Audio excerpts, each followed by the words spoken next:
Hey everybody, it's Dr. Doug. Welcome back to my YouTube channel. You are so welcome here.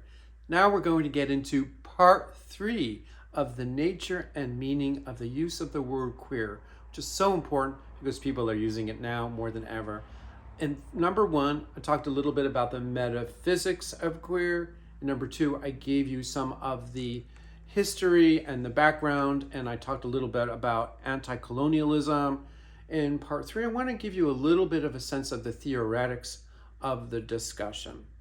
So back after the rise of gay liberation movement, we had mostly kind of white, but not just, because the people who started Stonewall were actually people of color, but the people who started becoming historians and mainstream speakers and change people were often mainstream assimilated white folk. So we had kind of gay and lesbian studies type of thing. That began to be questioned because a school of thought that arises from, sorry to get a little technical here, postmodernism, which has to do with the fact that we're no longer modern, which is old-fashioned, but we're living in a postmodern world, developed a new idea called queer theory. Queer theory came out of actually a lot of studies that were happening in France that suggested our liberal ideas, our humanist ideas, our ideas of democracy, and our ideas of identity were problematic. They contained a dark side. And we see that today, let's say with, the political parties. They say one thing, they try to get, people of color to vote for them, but then they leave them in the dust once they get into office. Although maybe some representatives are more connected to our community now than ever before, so hopefully things are changing.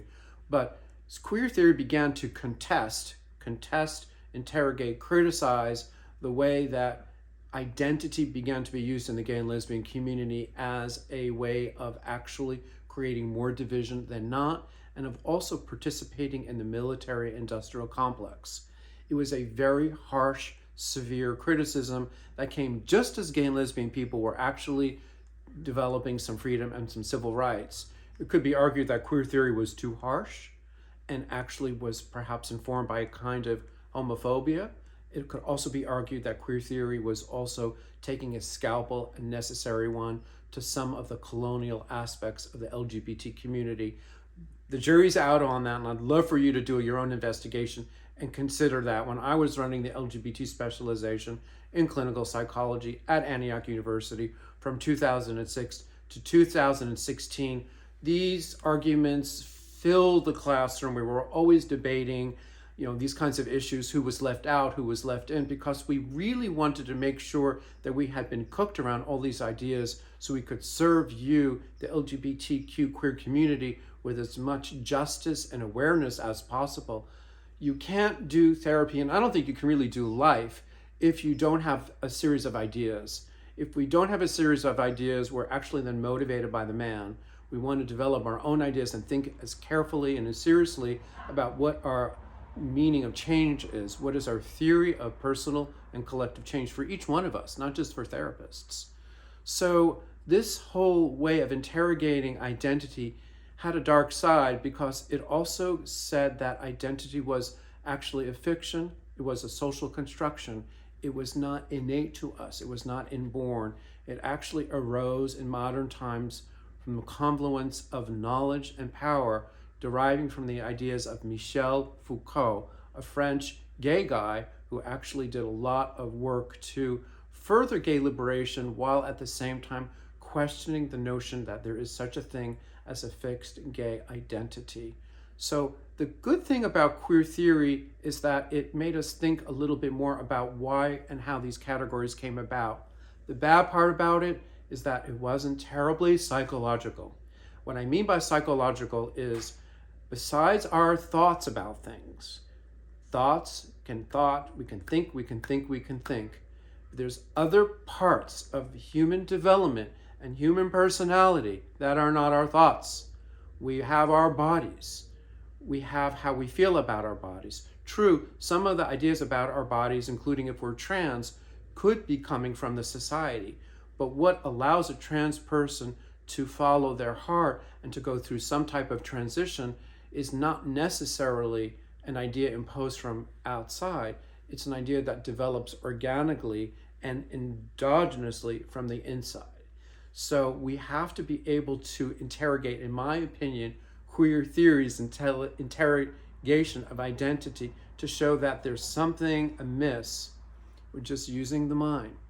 That's where psychotherapy comes in, with wellness, with meditation, and with sexuality, because sexuality is a very therapeutic experience. When we're having sex, we're releasing serotonin, dopamine, oxytocin. It helps us define who we are. And I would like to take queer theories ideas and blend them back into gay and lesbian studies and come up with a new idea that interrogates queer theories over intellectualization, to keep in mind that we're never going to figure out how to bring together all these different identities and categories, because in many cases they're contradictory. But I do think that we can all agree in our hearts and in our feelings and in our bodies that there is something unknowable and magical. And I want to introduce the sacred. There's something magical and unknowable in what makes us yearn towards difference, towards queerness, towards gender difference, gender variation, and homosexuality and bisexuality.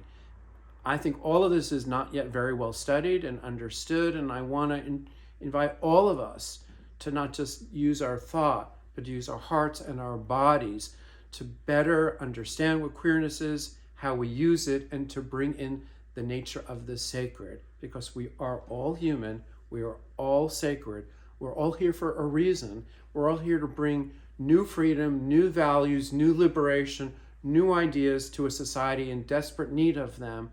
And that, in my opinion, has to do with the sacred. And I think that really does flesh out for you all in 3 videos a bit of food for thought about how to rethink the use of the word queer.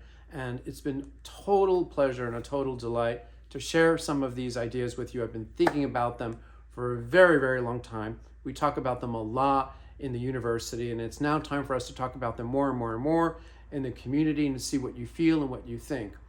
So that's all for part 3 of the videos on the meaning and the use of the word queer by Dr. Doug. If you like what I had to say, don't forget to smash that like button, and please subscribe to my YouTube channel to find out more videos on this subject and many, many others. If you have any questions, please put them in the comment section. I'd love to hear from you. It's been a pleasure talking to you about all of this. Don't forget, ask Dr. Doug.